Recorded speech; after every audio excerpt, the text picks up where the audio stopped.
ಈ ಹಲಸಿನಕಾಯಿ ದೋಸೆ ಉಂಟಲ್ಲ, ನಾವು ಸೊಳ್ಳೆ ಬಿಡಿಸಿ ಕೂಡಲೇ ಮಾಡಿದರೆ ಒಳ್ಳೆಯದಾಗ್ತದೆ. ಇವತ್ತು ಬಿಡಿಸಿದ ಸೊಳ್ಳೆ ನಾಳೆಗೆ ರುಚಿಗೆಡ್ತದೆ ನೋಡಿ.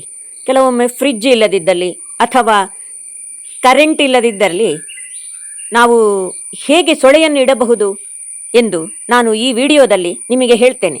ನಮ್ಮ ನೆರೆ ಮನೆಯವರು ನನಗೆ ಹೇಳಿದರು, ಒಳ್ಳೆದಾಗ್ತದೆ, ನಾನು ಮಾಡಿ ನೋಡಿದೆ, ಹಾಗೆ ಎಲ್ಲರಿಗೂ ತಿಳಿಸುವ ಅಂತ ಆಯ್ತು. ನಮಗೆ ನಾಳೆ ದೋಸೆ ಆಗ್ಲೇಬೇಕಲ್ಲ, ಕರೆಂಟ್ ಹೋಗಿದೆ. ಹಾಗಾಗಿ ಅದಕ್ಕೆ ಎಂತ ಮಾಡಬೇಕು ಗೊತ್ತುಂಟಾ, ಒಂದು ಸ್ವಲ್ಪ ಅದಕ್ಕೆ ಹುಡಿ ಉಪ್ಪನ್ನು ಹೀಗೆ ಬೆರೆಸಬೇಕು. ಹುಡಿ ಉಪ್ಪು ಬೆರೆಸಿ ಒಂದು ಸ್ವಲ್ಪ ಸಾಕು, ಹೆಚ್ಚು ಹಾಕೋದು ಬೇಡ. ಒಂದು ಸ್ವಲ್ಪ ಬೆರೆಸಿ ಅದನ್ನು ಮಿಕ್ಸ್ ಮಾಡಬೇಕು. ಮಿಕ್ಸ್ ಮಾಡಿದ ನಂತರ ಅದು ಇಲ್ಲದಿದ್ದರೆ ಎಂತ ಆಗ್ತದೆ ಗೊತ್ತುಂಟಾ, ಅದು ಹುಳಿ ಬರ್ತದೆ. ಈ ಹಲಸಿನಕಾಯಿ ದೋಸೆ ಎಲ್ಲ ಹುಳಿ ಬಂದರೆ ಒಳ್ಳೆಯದಾಗೋದಿಲ್ಲ ಅಂತ. ಅದಕ್ಕೆ ಮತ್ತೆ ಅದನ್ನು ತೆಗೆದು ಮತ್ತೆ ಒಂದು ಬಟ್ಟೆಯಲ್ಲಿ ಅದನ್ನು ಹಾಕಬೇಕು.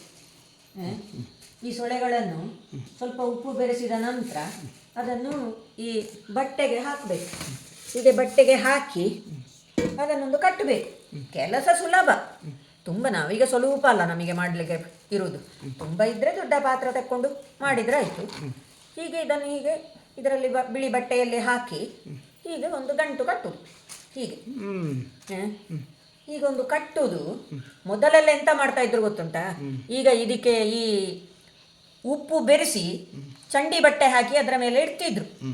ಇದು ಒಂದು ಮತ್ತೆ ಸಹ ಒಂದು ಉಪಾಯ ಈಗ ಕಂಡುಕೊಂಡದ್ದು. ಇದು ಹೊಸ ಪ್ಲಾನ್. ಹೌದು, ಈಗ ನವನವೀನ. ಮತ್ತೆ ಇದನ್ನು ಒಂದು ತೊಟ್ಟೆ ಒಳಗೆ ಈಗ ಹಾಕುದು. ಪ್ಲಾಸ್ಟಿಕ್ ಬ್ಯಾಗಿನೊಳಗೆ ಹಾಕಿ ಇದನ್ನೊಂದು ಕಟ್ಟುದು ಹೀಗೆ ಪುನಃ. ಭಾರಿ ಸಾಧನೆ ಹೀಗೆ ಕಟ್ಟಿದ ನಂತರ ಮತ್ತೆ ಇನ್ನೊಂದು ಕೇಳಿ ಉಂಟು ಇದಕ್ಕೆ. ಹೀಗೆ ಮಾಡಿದ ನಂತರ ಮತ್ತೆ ನೋಡಿ, ಇಲ್ಲಿ ಇದರಲ್ಲಿ ನೀರು ತುಂಬಿಸಿಟ್ಟಿದ್ದೇನೆ ನೋಡಿ, ಈ ಪಾತ್ರದಲ್ಲಿ. ಹೌದು, ಇದು ನಿಮಗೆ ಒಂದು ಫ್ರಿಡ್ಜಿನ ಹಾಗೆ ಹುಳಿ ಬರುವುದಿಲ್ಲ, ಎಂತ ಆಗುದಿಲ್ಲ. ಈ ನೀರಿನಲ್ಲಿ ಹಾಕಿ ಈಗ ಮುಚ್ಚಿ ಬಿಟ್ರೆ ಆಯ್ತು. ಇದರೊಳಗೆ ಇರ್ತದೆ, ಇದು ಅದರೊಳಗೆ ಇರ್ತದೆ.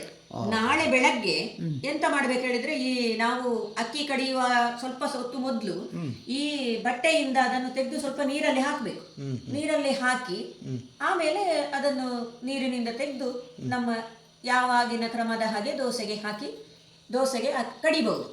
ಸೊ ಹೀಗೆ ಮಾಡಿದ ಹುಳಿ ಬರುವುದಿಲ್ಲ, ಹುಳಿ ಬರುವುದಿಲ್ಲ, ಫ್ರೆಶ್ ಆಗಿರ್ತದೆ. ಫ್ರೆಶ್ ಆಗಿರ್ತದೆ, ದೋಸೆ ಚೆನ್ನಾಗಿ ಬರ್ತದೆ. ಚೆನ್ನಾಗಿ ಬರ್ತದೆ. ಈಗ ಫ್ರಿಡ್ಜ್ ಎಲ್ಲ, ಈಗ ಹೆಚ್ಚಿನವರಲ್ಲಿ ಫ್ರಿಡ್ಜ್ ಉಂಟಲ್ಲ, ಹಾಗಾಗಿ ಇಂಥದನ್ನೆಲ್ಲ ಯಾರು ಅದು ಗಮನಕ್ಕೆ ಕೊಡುವುದಿಲ್ಲ. ಇದು ನಮಗೊಬ್ರು ಹಿರಿಯರು ಹೇಳಿದ್ರು, ಹೀಗೆ ಮಾಡಿ ನೋಡಿ ಅಂತ.